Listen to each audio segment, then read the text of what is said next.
Hello, this is Joy Houston, author of The Delicious Revolution and Rock and Body Raw Foods. I'm here to talk to you today about the health implications of drinking coffee and to show you how you can quit coffee painlessly. If you are interested in getting off the bean, please put your name and email address below and click continue. If you do, you'll get a free PDF full of recipes and an easy how-to guide to get off coffee without any of the pesky side effects. Now, why would someone want to quit drinking coffee? It is America's beverage of choice and may even keep this country running and keep people focused. But there are some serious health implications to drinking coffee, especially habitually. So let's go ahead and jump right in and cover that now. The first problem with drinking coffee is that it is one of the toxic top 3 things that we consume. The first being meat, specifically beef, and the second being dairy. And both meat and dairy also have issues with hormones and antibiotics being highly present in those foods, and that's not really good either. And the third on that list is coffee, a very pesticide-rich crop. If you're going to drink coffee, you do want to get yourself a organic, free trade, shade-grown coffee. That would be the healthiest choice if you're going to drink it, but hopefully we can convince you that that's probably not the best idea except on special occasions. Caffeine is a highly addictive substance.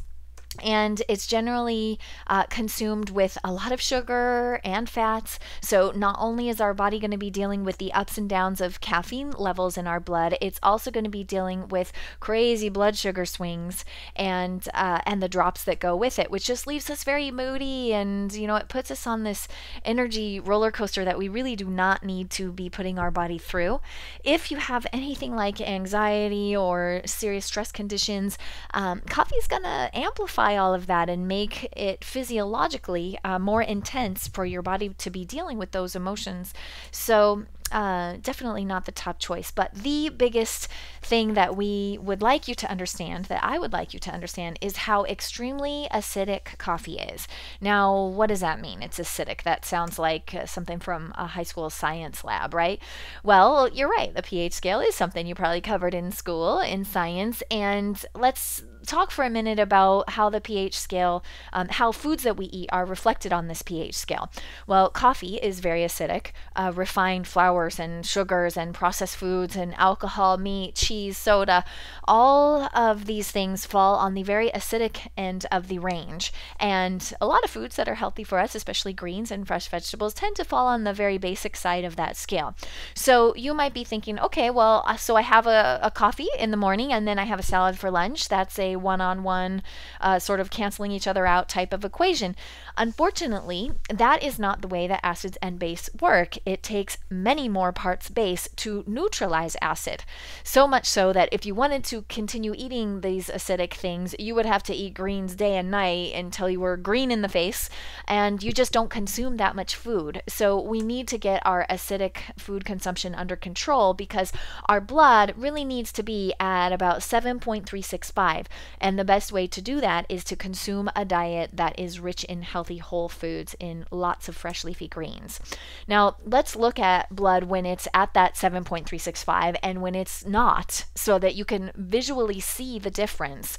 Now, blood cells that are in a healthy alkaline environment are perfectly round and beautiful. They have this perfectly white glowing light when you look at them under a lens, and that is energy coming off the cell that helps it to keep space from other cells, that it motates through the body very, very efficiently. It's also the energy by which the cells communicate with each other and excrete their waste and have that waste efficiently picked up and removed from the body.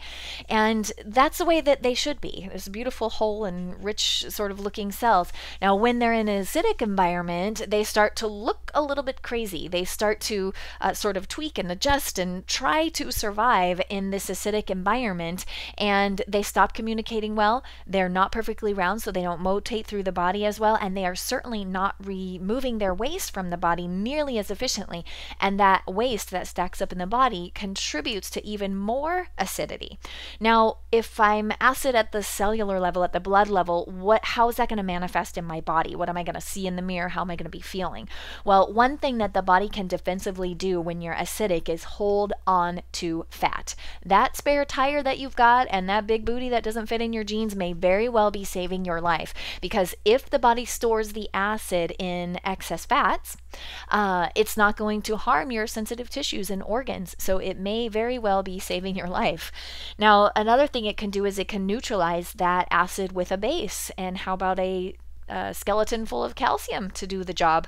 That's a great idea. Thank you very much for trying to save me, but I am not interested in having my bones age more quickly and become weak and brittle. That's just not something I'd like. I'd rather control my diet than I would have that side effect. So another thing the body can do is dilute the acid down by retaining water. Again, another very painful and dangerous situation if it gets out of control.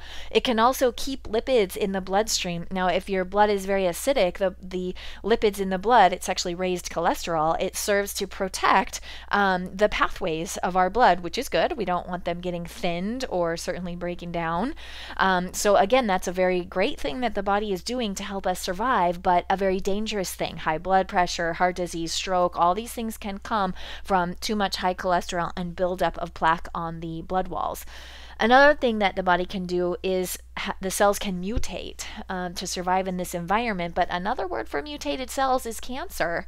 As a matter of fact, Otto Warburg won about 76 years ago. He won a Nobel Prize for showing that cancer simply cannot survive in an alkaline environment. It's actually anaerobic environment. It's a little complicated. We won't go into the science here, but that's just not groundbreaking news people are going to share with you on 2020 and in every newspaper article every day, because there's no money for drug companies in that. There's more money for your local farmer, which is great. But there's no reason to fund that sort of research because there's no money to be made off of eating an alkaline diet. And if you eat this alkaline diet, your body will heal itself. It will stop doing all those things. It'll stop packing on the pounds. It'll stop raising your cholesterol and stop retaining water. It just won't need to do that anymore because it won't have excess acids. Now, a lot of people think that when they are going to eat, when they alkalize, they're going to have to eat, carrots and celery and maybe a cucumber and a whole bunch of salad. You need to eat fresh, whole, raw foods, but there are some amazing recipes. My top choice would be raw food recipes that are amazing for alkalizing the body. But let's get back to coffee. Again, this is a very acidic beverage, and if you just do one thing in terms of acid and base and alkalizing, if you just remove coffee from your diet, that is a huge step in the right direction. But I know that you do not want to go through that with headaches and grouchiness and going completely postal on your family, and that's just not necessary. I've created a beverage that contains raw cacao and maca. It's completely dairy-free, sugar-free, gluten-free, and it is as satisfying as coffee. It'll get you off coffee without the headaches, without the flu-like symptoms that a lot of people get when they start trying to get off coffee. And you'll still have all the energy and clarity and focus that you get from that normal cup of coffee, even more so, because although coffee makes you feel awake, later on it drops you right back down and throws you in the gutter. So it's something that will allow you to actually experience the energy that you're looking for, but in the form of a longer lasting sort of stamina.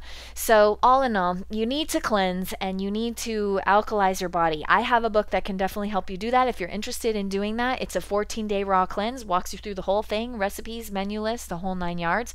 Once your body is clean and alkaline, then you can start adding back in foods that you know you're not sensitive to. And I have a book called The Delicious Revolution that can help you maintain healthy habits. You're going to eat amazing food. I have people get back to me after their 14-day cleanse and say, I thought I was going to starve, and I ate the most delicious food. I gave the attention and time to what we're eating, and I haven't done that in years, and it just made energetic and health differences that we could not have imagined. So you're not going to go hungry or have to eat horrible foods if you decide to make this health change. But what I would love for you to do is put your name and email address below and click continue so that you can get off coffee painlessly without headaches, staying sharp and clear, and feeling completely energetic. When you do, your body will start alkalizing, you'll lose weight naturally and easily as a side effect of alkalizing, and you'll look your sexy best. Thank you.